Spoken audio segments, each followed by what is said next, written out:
तो मखई द्वापरे परिचर्यायाम कलौ केशव कीर्तनाथ। कलयुग बहुत अच्छा है, कलयुग अच्छा ना होता तो यहाँ बैठ के हम कथा कैसे सुन रहे होते। अच्छा है इसलिए तो कथा सुन रहे हैं, पुरुषोत्तम महीने में कथा सुन रहे हैं, बड़ा भाग्य है आप लोगों का। कलयुग बहुत अच्छा है।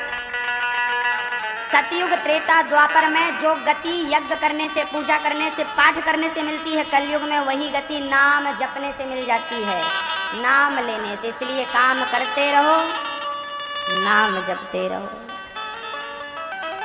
मैया जी आप जपती हो नाम की नहीं? किसका नाम जपती हो? पड़ोसन का?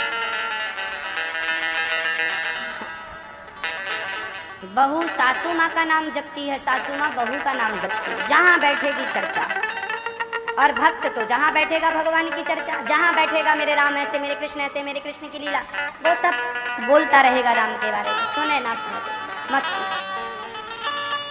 कलयुग को 4 स्थान दिए परीक्षित ने। चलो तुम्हारी अच्छाई को मध्य नजर रखते हुए हम रहने को 4 कमरे दे रहे हैं। कहाँ कहाँ रहता कलयुग? द्यूतम पानम स्त्रियः सूना। कलयुग 4 जगह रहता है। आपके दिल्ली में है, जनकपुरी में होएगा, देख लो आप कहाँ कहाँ कलयुग है। कलयुग का पहला ठिकाना मैया जी द्यूतम, जुआ। जहाँ जुआ होता है ना मैया, वहाँ कलयुग होता है। ओ पीछे वाली मैया, अरे थोड़ा ध्यान दो मेरी माँ, गप्पा मत लड़ाओ। कलयुग का पहला ठिकाना द्यूतम, जुआ। जहाँ जुआ है घोर कलयुग है। आपके यहाँ खेलता कोई जुआ? आपके यहाँ? आपके यहाँ सबसे ज्यादा पार्कों में आपने देखा होगा बुढ़ों को बैठा हुआ। जितने एक्सपायरी डेट वाले हैं सब बैठे हैं पार्क में, सब बैठे पार्क में खेल रहे जुआ। और कोई काम की तो है नहीं, घर में रहेंगे तो बच्चे को खिलाना पड़ेगा, भागते हैं कौन चक्कर में पड़े। पार्क में बैठे एक दादाजी जुआ खेल रहे थे। हमने कहा दादाजी बुढ़ापा आ गया, बच्चों को क्या संस्कार देंगे आप जुआ खेलेंगे तो बच्चों के संस्कार बिगड़ेंगे। हमारे दादाजी जुआ खेलते हैं, हम भी जुआ खेलेंगे, आप जुआ मत खेलिए। अरे महाराज जी जुआ नहीं है, टाइम पास है। हमने कर लो, इस उम्र में भी टाइम पास कर रहे हो, अब आप क्या टाइम पास करोगे? अब तो टाइम खुद आपको पास करने वाला है, अब तो टाइम खुद आपको पास करेगा, आप क्या टाइम पास करोगे? इसलिए टाइम पास का बहाना मत करो, जुआ मत खेलो। दादाओं को समझाओ, बूढ़ों को समझाओ। जहाँ दादाजी लोग जुआ खेलते नजर आए ना, हमारी माताओं को पहुँचना चाहिए और हमारी माताओं को पहुँच करके कहना चाहिए यही सीख रहे हो बुढ़ापे में, थोड़ी तो शर्म आए। सबको डंपर में भरो, सीधा हरिद्वार ले जाओ।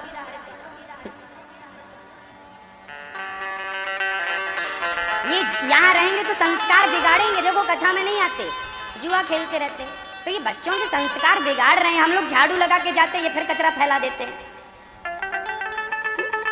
लोग कहते हैं कथाएं बहुत होती है पर असर कुछ नहीं होता, क्योंकि कथा 7 दिन होती है और पार्क में जुआ 12 महीने होता है। तो 12 महीने वाले का असर ज्यादा होगा कि 7 दिन वाले का असर ज्यादा होगा? सुनना हम लोगों को पड़ती है इनके कारण। इसलिए जुआ जड़ से बंद करो। कलयुग का पहला ठिकाना जहाँ जुआ है वहाँ कलयुग है। बताइए जुआ ना होता तो क्या द्रौपदी की साड़ी खींचती, वस्त्र खींचता? क्या उसकी लाज लुटती? क्या उसे निर्वस्त्र करने की कोई सोचता? जुआ ही कारण था, महाभारत का जुआ ही कारण था, कौरवों के 12 वर्ष के वनवास, 1 वर्ष के अज्ञात का जुआ ही कारण था। मेरी माँ, ये कौरवों का सर्वनाश कर सकता है तो हमारा और आपका क्या नहीं करेगा? इसलिए जुआ से बचिए, बच्चों को बचाइए। कलयुग भ्रष्ट कर देता है बुद्धि। कलयुग का पहला ठिकाना जुआ, दूसरा ठिकाना पानम। पानम बोले तो झूम बराबर झूम शराबी, झूम बराबर झूम।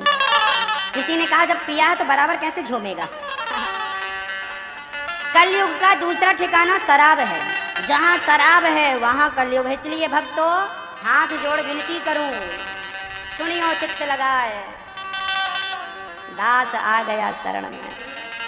शरण में आ गया मैं आपकी, ये कहने के लिए कि अब शराब छोड़ दो, अब शराब छोड़ दो, क्योंकि शराब से आपका कोई फायदा नहीं, आपके परिवार का और आपका नुकसान है। पैर में कुल्हाड़ी मारना ही शराब पीना है। इसलिए अपने बच्चों को थोड़ा समझाओ मेरी माँ, संस्कार दो। संस्कार के सूत्र में बंध जाएंगे ना तो वहाँ से छूट जाएंगे, और यहाँ नहीं बंध पाए तो वहाँ बंध जाएंगे। इसलिए बच्चों को कथाओं में लाया करो और बच्चों को सीख दिया करो। मैं शराब की बात किससे करूँ, यहाँ एक भी शराबी नहीं है, हैं दो चार क्या? ये माताएं बैठी हैं तो ये तो पीती नहीं है। बम्बई की माताएं जरूर पीती हैं, ऐसा मैंने सुना है। दिल्ली में भी पीती हैं, भगवान जाने में कोई मिला नहीं। पर बम्बई के बारे में सुना है कि वहाँ की माताएं बहुत पीती हैं। एक राक्षसी तो पी के मर गई, उसके नाम पर पूरा देश रोया कुछ दिन पहले। देखो जरा, शराब पी के मरी, सब रो रहे हैं, कितने पागल हैं। क्या जमाना है। उसी दिन शंकराचार्य जी का निधन हुआ था, उनकी खबर न्यूज वालों ने नहीं दिखाई थी कि आज हमारे देश के एक शंकराचार्य भी शांत हो गए। उनके बारे में आपको जानकारी भी नहीं है, और राक्षसी के बारे में सबको पता। घोर कलयुग, शराब पी रहे हैं लोग और मर रहे हैं, तो दुनिया शोक करने जा रही है, उनके मरने में जनाजे में जा रही है। वाह, घोर कलयुग। अरे किसी महापुरुष के साथ जाओ, उसके जनाजे में, उसकी अर्थी, उसकी डोली में, देखो पुण्य मिलेगा। क्या कहें अब, क्या कहें। देखो मंदिर में शाम का टाइम है, आरती हो रही है, घंटा घंटी बजाने वाले भी लोग नहीं है यहाँ, और शराब की दुकानों में जाकर देखो भीड़ लगी है, बारों में जाकर के देखो नाचने गाने वालों की भी भीड़ लगी होगी, छोरा छोरियों की। क्या जमाना है। और क्या ये माता पिता सावधान नहीं है, इसलिए बच्चे बिगड़ गए। संस्कार की कमी हो गई, इसलिए बच्चे बिगड़ गए मेरी माँ। इसलिए हमारा देश, इसलिए कलयुग आ गया। लोग कहते हैं कलयुग है अरे कलयुग को दोष मत दो, कलयुग इतना भी बुरा नहीं है जितना बुरा तुमने इसे कर रखा है। इतना भी बुरा नहीं है कलयुग। इस कलयुग में ही आद्य शंकराचार्य भाई हैं, इस कलयुग में ही स्वामी विवेकानंद हैं, इस कलयुग में ही श्री तुलसीदास जी, कबीरदास जी, सूरदास जी, रैदास, कितने भक्तों का ये कलयुग में ही तो थे। आज भी कलयुग है, उनके जमाने में भी कलयुग था, लेकिन ऐसा कलयुग नहीं था। कलयुग का दोष नहीं है, हमारी विचारधारा का दोष है। जहाँ शराब है वहाँ कलह है, वहाँ नाश है। इसलिए शराब मत पीना, शराब पियोगे तो नाश नहीं होगा, सर्वनाश की व्यवस्था है। हाँ, एक सज्जन गाड़ी खरीद के लाए, रख दिया घर में, बस पहुंचते जा रहे हैं। हमने कहा चलाया करो। अरे महाराज जी पेट्रोल बड़ा महंगा हो गया, कैसे चलाएं? हमने कहा मिट्टी का तेल डालो, कैरोसिन, घासलेट डालो। अरे तेल डालेंगे तो इंजन बैठ जाएगा। दूसरे दिन वही आदमी शराब पी करके पड़ा था। मैंने कहा क्यों रे, गाड़ी में मिट्टी का तेल नहीं डालता। मिट्टी का तेल समझ रहे हो ना, मिट्टी का तेल, घासलेट, कैरोसिन, कुछ भी समझो। हमने कहा गाड़ी में तूने मिट्टी का तेल इसलिए नहीं डाला कि इंजन ना बैठ जाए। अरे पागल, उसका इंजन बैठता तो बन भी जाता, पर शराब पी करके तूने जो शरीर का इंजन बिठाला है, ये एक बार बिगड़ जाएगा तो कोई बनाने वाला नहीं है। 80,000 की गाड़ी खरीदता है, उसकी वैल्यू है तेरे जीवन में, पर अनमोल शरीर जो परमात्मा ने दिया है उसकी कोई कीमत नहीं है। यही तो दुर्भाग्य है मनुष्य का।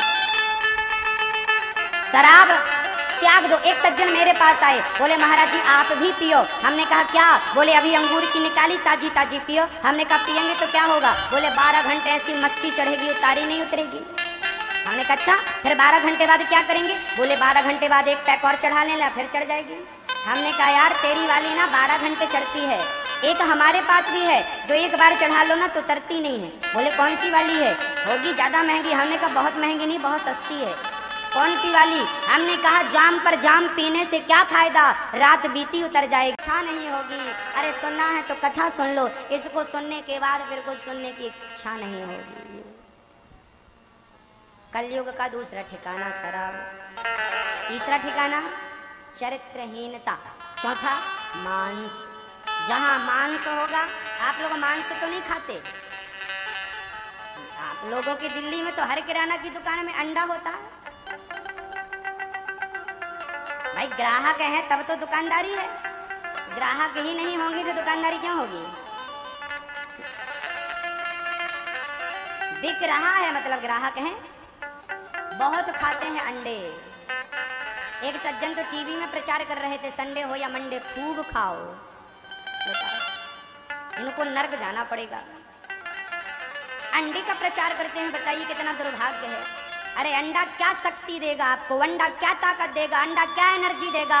अरे गन्ने का जूस पीजिए, नारियल पानी पीजिए, शिकंजी पीजिए, रस पीजिए, आम रस पीजिए, कितना स्वादिष्ट रस है, कितने स्वादिष्ट फल हैं। अरे मेवा मिष्ठान खाइए, खाने की कमी है? हमारे देश में 56 भोग भगवान को लगता है, 56 प्रकार के व्यंजन है, 56 से भी ज्यादा है। विदेशों में तो लोग सूअर के मांस पर निर्भर हैं, हम लोग तो फल फूल खाने वाले। अंडा क्या खाते हो? किसी की हत्या मत करो अपने स्वाद के लिए, ये सब अच्छी चीजें नहीं हैं, छोड़ दीजिए, त्याग दीजिए। राम नाम का स्वाद लीजिए, फल फूल खाइए, रोटी खाने से भी पेट भरता है, एनर्जी मिलती है। क्या नहीं है हमारे यहाँ खाने पीने? खाइए, अंडा मुर्गी मछली आदि आदि आदि मत खाइए, मत खाइए। नर्क जाना पड़ेगा, सीधी रौरव नर्क जाना पड़ेगा। वहाँ बड़ी बड़ी कढ़ाइयाँ हैं, जैसे आप जीरा छोंकती, तेल डाला, घी डाला, फिर जीरा डाल दिया, ऐसे आपको जीरे की तरह डाल दिया जाएगा कढ़ाइयों में। क्योंकि हमने पाप किए हैं ना, भोगना पड़ेगा। पुरुषोत्तम महीना है, ये ज्ञान को गांठ बांध के रख लो। परीक्षित ने कलयुग को 5वां स्थान दिया। सोना मुकुट सोने की पहने थे, जरासंध की मुकुट दी राजा परीक्षित के सर पर आकर कलयुग बैठ गए। इतना दुष्ट है जिसने रहने की जगह दी उसे भी नहीं छोड़ा। परीक्षित की बुद्धि भ्रष्ट हो गई, एक संत का अपमान कर दिया, 7 दिन में मरने का श्राप दे दिया। उनके पुत्र श्रृंगी ने तुरंत हरिद्वार चले गए, गंगा जी के किनारे पहुंच गए श्री परीक्षित। उन्हें पता चला मुझे 7 दिन में मरना है, 7 दिन में मरना है। तो परीक्षित जी गंगा के किनारे ही क्यों पहुंचे? पास में वृंदा। अच्छा, परीक्षित यहीं दिल्ली के थे, हाँ, हस्तिनापुर इसका नाम है, आज दिल्ली है। इसको पहले हस्तिनापुर कहते थे। हाँ, ओ मैया, ओ मेरी माँ, ओ मैया, अभी चले जाना, बस आरती करेंगे। नहीं कह रही थी चलो चले, खुद भी जा रही हो, 2 को साथ में ले जाते। हमें पता थोड़ा लेट हो गए, बस आरती की ओर चल रहे हैं। अब मैया जी आप लोग लेट आती हो ना, तो हम क्या करें बताइए? थोड़ा 5 मिनट और बैठिए, फिर हम आरती करते हैं। हाँ, कुछ मैया जी समय से आती हो, कुछ तो 5 बजे आती हैं मैया जी, बताइए 5:30 बजे। अब कैसे बताए, काम चलेगा? इतनी सी कथा सुनाने में अच्छा थोड़ी लगता है, पूरी कथा सुनाना होता है। परीक्षित जी को गंगा का किनारा ही क्यों अच्छा लगा? पास में वृंदावन था, वहां चले जाते। बोले जब किसी व्यक्ति को बीमारी होती है ना, आपको कोई बीमारी हुई तो आप सबसे पहले अपने डॉक्टर को फोन लगाते हैं। आपका अपना डॉक्टर, घरू डॉक्टर, वो फिर आपको बोलता है कि भाई ये हमारे बस का नहीं, फलानी जगह जाओ। ऐसे ही मोक्ष का काम गंगा मैया का था। परीक्षित को लगा गंगा के किनारे जाऊंगा, यदि मेरा रोग गंगा मैया के बस में होगा तो वो इलाज कर देंगी, नहीं तो बड़े डॉक्टर की व्यवस्था कर देंगी। तो गंगा मैया के बस का इलाज तो था नहीं, तब बड़े डॉक्टर की व्यवस्था की गई और वही उपलब्ध हो गए बड़े डॉक्टर।